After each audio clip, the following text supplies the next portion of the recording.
Dylan Foster Evans o'r Brifysgol. Trw Morris. I gyd yna bod e.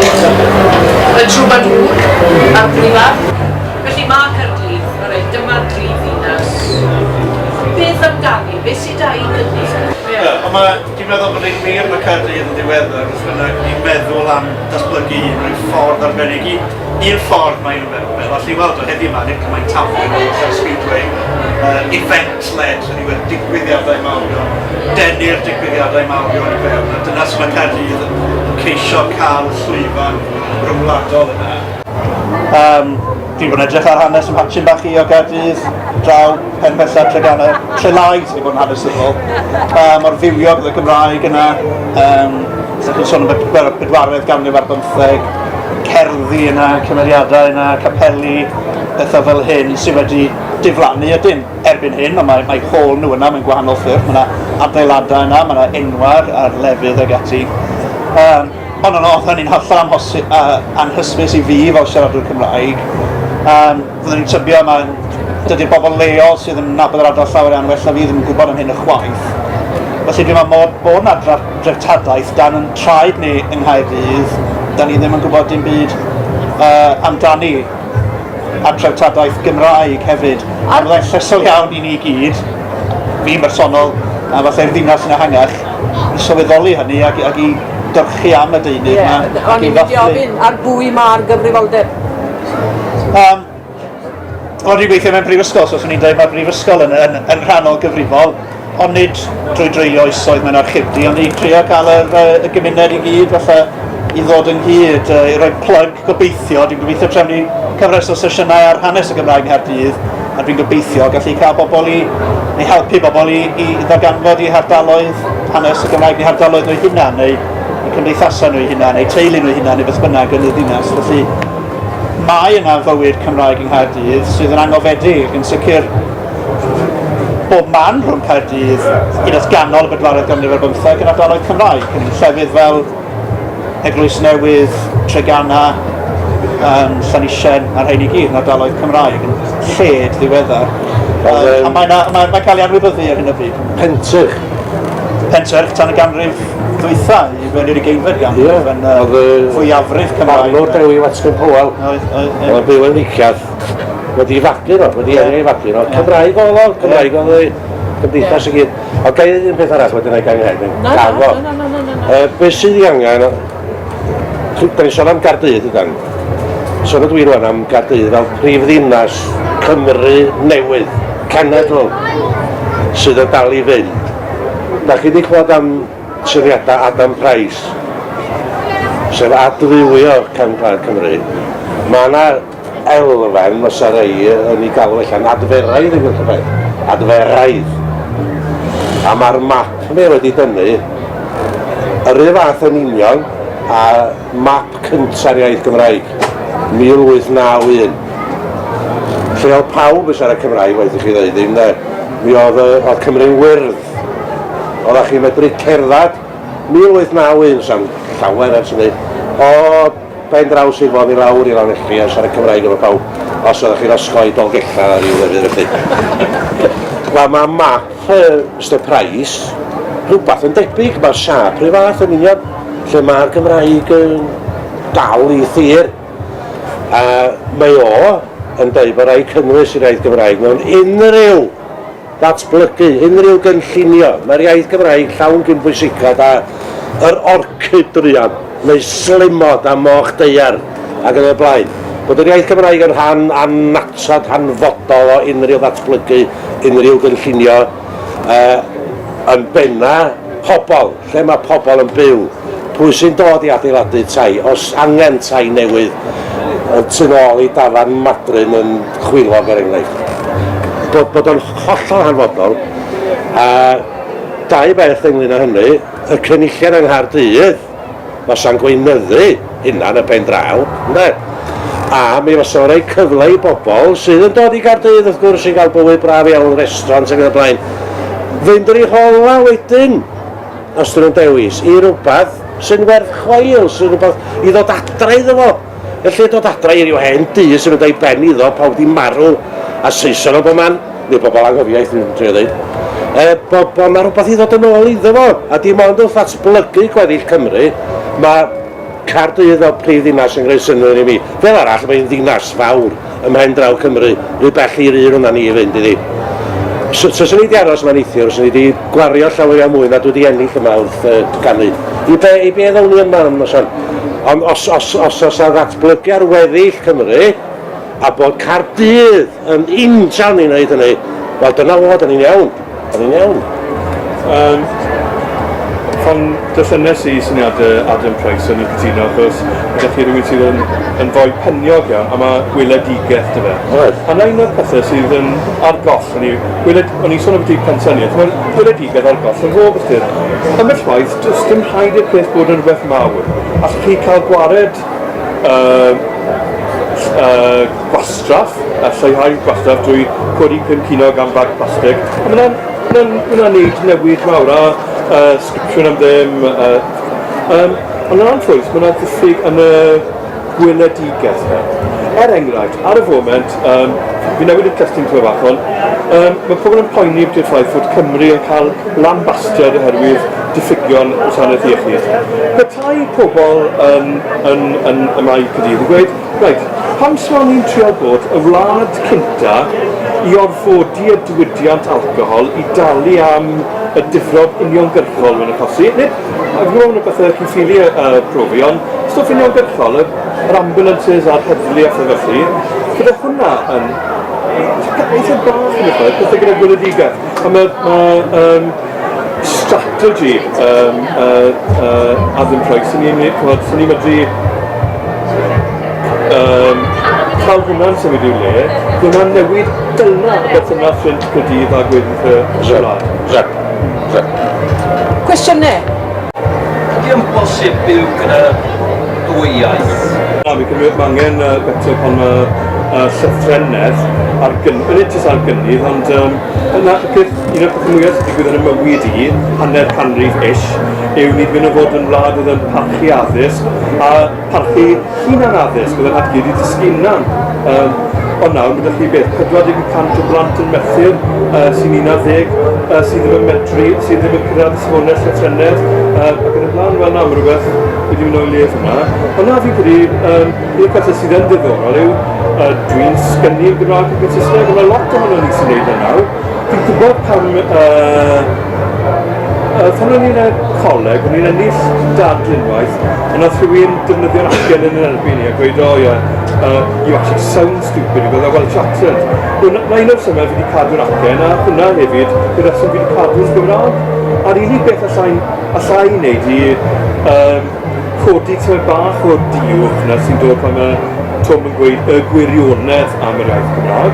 Gwirionedd fel fi'n gweld hefyd, yw mae gen i cwbl o ferched a ni'n siŵr bod nhw yn hyderus yn y Gymraeg, ond hefyd yn hyderus yn Saesneg, a gobeithio cwbl o ieithoedd eraill, fel bod nhw yr unig etifedd, mae gen i unrhyw control dros y mewn ffordd, yw hynny.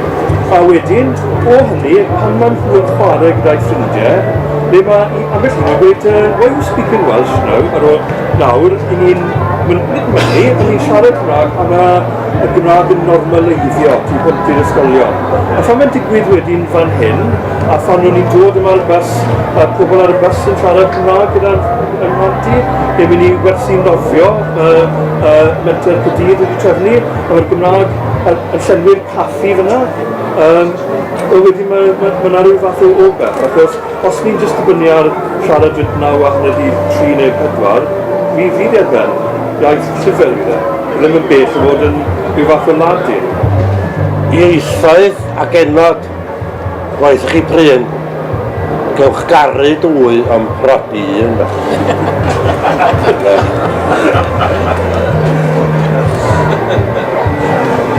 Ond un peth ar y pwynt yna ddyn ni'n hara fi, diweddar ni'n gwrando ar rhywun o wlad y Basg, ac oedden nhw'n sôn am i addysg ddwyieithog nhw ac un pwynt oedden nhw'n neud, wrth gwrs mae dysgu dwy iaith yn ei dysgu'r drydedd yn haws. Ac o pawb yng Nghymru'n nodio amen, da, cytuno'n llwyr. Gwaniaeth wlad y Basg oedden nhw'n neud hynna, a mi oedden nhw'n dysgu trydedd iaith yn yr ysgolion Basgeg o gyfnod cynnar, Saesneg yn achos yma. A wedyn oedd gynnyn nhw'r ystadegau yn dangos na'r ysgolion Basgeg. Oedd y plant yna'n siarad Basgeg, oedd ei Sbeineg nhw o leia cystal ar ysgolion Sbeineg, ac oedd ei Saesneg nhw'n well ar ysgolion eraill. Da ni'n dueddol o ddeud, o ie, mae dwyieithrwydd yn helpu ni ddysgu iaith arall. A dim yn neud Sy'n byd wedyn, so ni'n gallu dangos yn ysgolion ni, ysgolion cyfrwng Cymraeg ni, yn cynhyrchu bobl oedd yn siarad tair iaith o well, o fydda hwnna yn wych ym mhob ffordd, da ni ddim yna eto. Ond i ni siarad fel hyn am y syniadau yma, i ni gyd yn cytuno, ac eto jyst dim yn cael ei weithredu. Siarad, a dim yn cael ei weithredu. A'r gwleidyddion yma ar gyfrifoldeb yn y pen draw, dim e? Dwi'n meddwl hyn o beth sy'n cymryd un cymeriad dros dro, efo tân yn ei fol, nwy yn ei bol hi yn y cynulliad. Fysa'n tynnu sylw ni yn y mynyddoedd pell, ac yn deud rhywbeth cofiadwy a ddiddorol, a di flewyn a dafod dros yr achosion yma lle siarad. Di wr'n gymeriad i fi'n fysa. Mae eisiau gwneud, so ni wedi gweld arolygon barn yn ddiweddar, lle nad ydy pobl Cymru ddim yn gwybod na cynulliau sy'n gyfrifol am addysg neu am iechyd.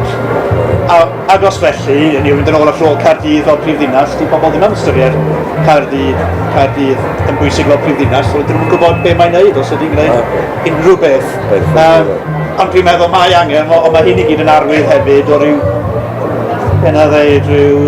diflastor cweit, ond ryw ddiddymtra gwleidyddol sydd wedi bod, lle nad oes neb wedi tanio bol neb wedi tanio dychymyg, felly byddai'n wych tas ni'n gallu ffeindio rhywun sydd yn barod i dorri'r bwlch yma, mae'r cyswllt allan Steffan dal yn rhy gymleth i'r blaid sydd wedi rheoli Cymru ers y 90au. Mae wedi digwydd am beth i faith arall, dwi'n meddwl am y gweddari gryfel ac oedd e'n pontio ar diwylliannau a rwy'n sy'n wedi gwneud hynny yn wleidyddol. Ffordd ydych chi'n disgrifio Caerdydd yn ddinas dwyieithog. Mae pobl yn siarad Cymraeg fel hyn, maen nhw'n siarad Saesneg, maen nhw'n siarad pobl trwyieithog eraill. O'n pwrpas, dyn ni'n byw yn y Cymru newydd.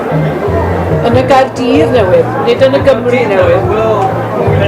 Ond mae'n arbennig ni siarad yn llawer unig ddiddol, dwi'n meddwl. Yn yr ysgrif yma, beth sydd wedi cyflawni yn Gaerdydd ers 50, mae Gaerdydd y brifddinas. Yn yw, ni'n adeiladu cenedl, a ni'n gallu adeiladu cenedl mewn diwrnod. Oedd y newydd, fi'n dod o adran Merthyr. Oedd y newydd, sy'n nid o'n lawr o Merthyr i fyw yn yr Eglwys Newydd, yr un stryd ar fi'n byw nawr, yn y 50au. Oedd e wedi rhoi gorau i'r gobeith o godi blant yn gyfri Gymraeg. Erbyn hyn, mae'n swini'n llawn o blant yn siarad Gymraeg. A fan hyn, byddwn ni wedi cynnal yr wyl yma fan hyn i gymryd yn ôl, byddwn ni wedi nabod pawb bron yma. Ni wedi nabod i hangen nhw felly. Oedd hi'n dal ochr arall, dwi'n meddwl, bod rhaid i ni fod yn obeithio. Ac yn y pen draw, os ni siarad i hynna'n lawr trwy amser, na ni chyfod i'r byd. Felly mae Caerdydd yn mynd i achub yr iaith? Ydy, dwi'n meddwl bod hi achos na chawn ni brifddinas lle mae'r iaith yn ffynnu, os dim gobeith i fydyd. Fel o'ch chi'n dweud yn iawn, os yw Caerdydd wedyn a'r llywodraeth ar wenedigaeth, mae'n gallu gyrru. Dyna'r unig ffordd.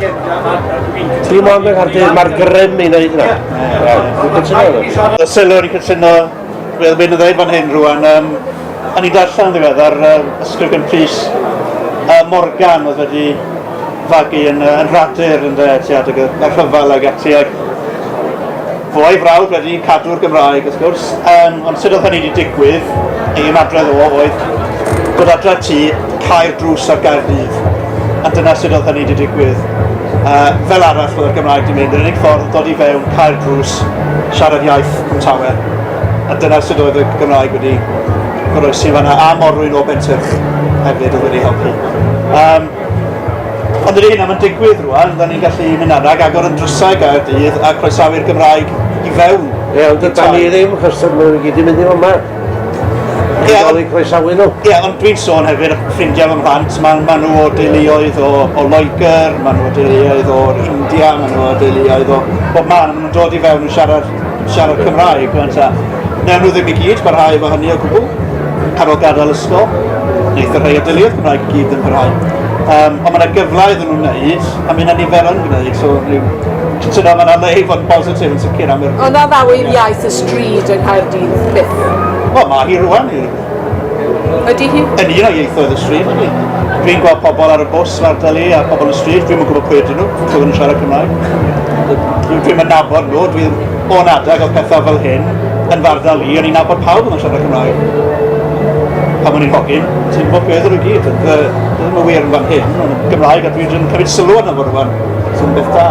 Mae criw o ffermwyr o'r Ladfa'n cyrraedd wythnos nesaf, yna sy'n Nghaerdydd, wedyn mae dirprwyaeth sylweddol yn dod, mae'n nhw'n gwmpas yn ystod y Steddfod, a dwi'n credu edrych mlaen i 100 blwyddiant o Ladfa flwyddyn nesaf, gobeithio fydd yna adfywiad yn y berthynas fel oedd yna 50 mlynedd yn ôl.